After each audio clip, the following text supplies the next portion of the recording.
Hi అండి, అందరికీ నమస్తే. ఢిల్లీలో ఎలక్షన్స్ అయితే ముగిశాయి.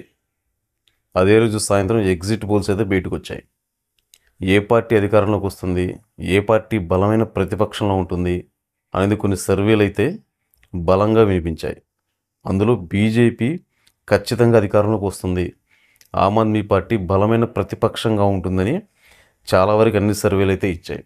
కానీ ఒక్క సర్వే మాత్రం ఆమ్ ఆద్మీ పార్టీ అధికారంలోకి వస్తుంది అని మాత్రం సర్వే ఇచ్చింది.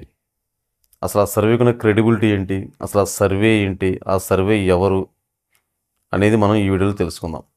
అందుకంటే ముందు మన ఛానల్ మొదటిసారిగా చూస్తున్న వాళ్ళు ఛానల్ సబ్స్క్రైబ్ చేసుకోండి.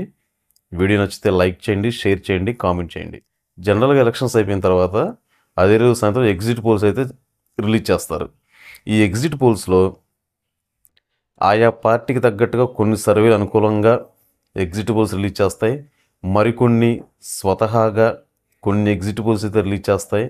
ఈ పార్టీకి 100 సీట్లు వస్తాయని, 150 వస్తాయని, పలానా పార్టీ ప్రతిపక్షంలోకి వెళ్తుందని, పలానా పార్టీ అధికారం కోల్పోబోతుందని, ఇలా రకరకాల సర్వేలు అయితే వస్తూ ఉంటాయి. అందులో మ్యాక్సిమం ఒక 50 సర్వేలు కనుక రిలీజ్ అయితే ఏదో ఒక 5-6 సర్వేలు కరెక్ట్ అయ్యే అవకాశం ఉంటుంది. కానీ ఒక సర్వే మాత్రం ఎగ్జాక్ట్గా వాళ్ళు ఫిగర్తో సహా బయట చెబుతున్నారు. అదే కేకే సర్వే. ఈ కేకే సర్వే యొక్క క్రెడిబిలిటీ ఏంటి అంటే 2019లో ఎలక్షన్ జరిగినప్పుడు మన తెలుగు రాష్ట్రాల్లో వైసీపీ 151 సీట్లతో అధికారంలోకి వస్తుందని ఈ కేకే సర్వే ఖచ్చితంగా ఆ రోజు బల్లగుద్ది మరీ రిలీజ్ చేసింది. అన్నట్టుగానే ఆ రోజు 151 సీట్లతో వైసీపీ అధికారంలోకి వచ్చింది. తర్వాత 2024 కూటమి ప్రభుత్వం 164 సీట్లతో అధికారం చేజించుకోబోతుంది, వైసీపీకి 11 సీట్లు మాత్రమే వస్తున్నాయని ఈ సర్వే కూడా ఆ రోజు రిలీజ్ చేసింది. కానీ చాలామంది ఎవరు నమ్మలేదు. కానీ ఈ సర్వే ఎగ్జాక్ట్గా చెప్పినట్టుగా కూటమి ప్రభుత్వానికి 164 సీట్లు ఆ రోజు వచ్చాయి, వైసీపీ ప్రభుత్వానికి 11 సీట్లు వచ్చినాయి. ఇవే కాకుండా కొన్ని రాష్ట్రాల్లో కూడా ఈ కేకే సర్వే అయితే వాళ్ళ సర్వే నిర్వహించారు, అనుకున్నట్టుగా సక్సెస్ అయితే అయ్యారు. ఇప్పుడు నిన్న జరిగిన ఢిల్లీ ఎలక్షన్స్లో కూడా ఆమ్ ఆద్మీ పార్టీ అధికారంలోకి వస్తుంది, మూడోసారి కూడా హ్యాట్రిక్ కొడుతుందని ఈ కేకే సర్వే అయితే చెప్పుకొచ్చింది.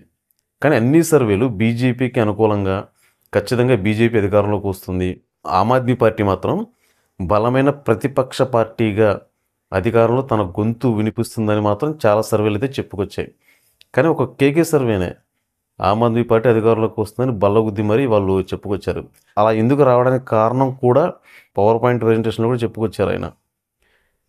చూద్దాం అసలు ఈ కేకే సర్వే కూడా ఈసారి చెప్పినట్టు జరుగుతుందా, ఎలా చెప్పగలుగుతున్నారు, ఓటర్ బయటికి వచ్చిన తర్వాత వాళ్ళ నాడి వీళ్ళు ఎలా పట్టుకోగలుగుతున్నారు, వాళ్ళంత పర్ఫెక్ట్గా ఒక ఫిగర్తో సహా, అందులోనూ అటో ఇటో కాదు, వాళ్ళు పలానా ఫిగర్ చెప్తే ఆ ఫిగర్ తగ్గట్టుగా కరెక్ట్గా ఎగ్జాక్ట్గా అదే ఫిగర్తో విన్నింగ్ అనేది వస్తుంది. అసలు వీళ్ళంత పర్ఫెక్ట్గా వాళ్ళ నాడి ఎలా ఐడెంటిఫై చేయగలుగుతున్నారు అనేది ఇక్కడ ఒక ప్రశ్నార్థకం. ఎందుకంటే వాళ్ళ టీం అంత పర్ఫెక్ట్గా వర్క్ చేస్తుందన్నమాట సర్వేలో. చూద్దాం రేపు 8వ తారీఖు వచ్చే రిజల్ట్స్లో ఈ కేకే సర్వే ఎంతవరకు నిజమవుతుంది, ఈయన చెప్పేది నిజమవుతుందా లేదా ఫేక్ అవుతుందా అనేది మాత్రం ఆ రోజు మనకు తెలిసిపోతుంది. కానీ ఈయన చెప్పినట్టుగా కనుక ఆ రోజు ఎగ్జాక్ట్గా ఈయన చెప్పిన ఫిగర్కే కనుక వస్తే ఇక ఈయన కేకే సర్వే మాత్రం దేశంలోనే నెంబర్ 1, ఈయన సర్వేలో నెంబర్ 1 అనమాట ఈయన. చూద్దాం ఏం జరుగుతుందో. Thank you.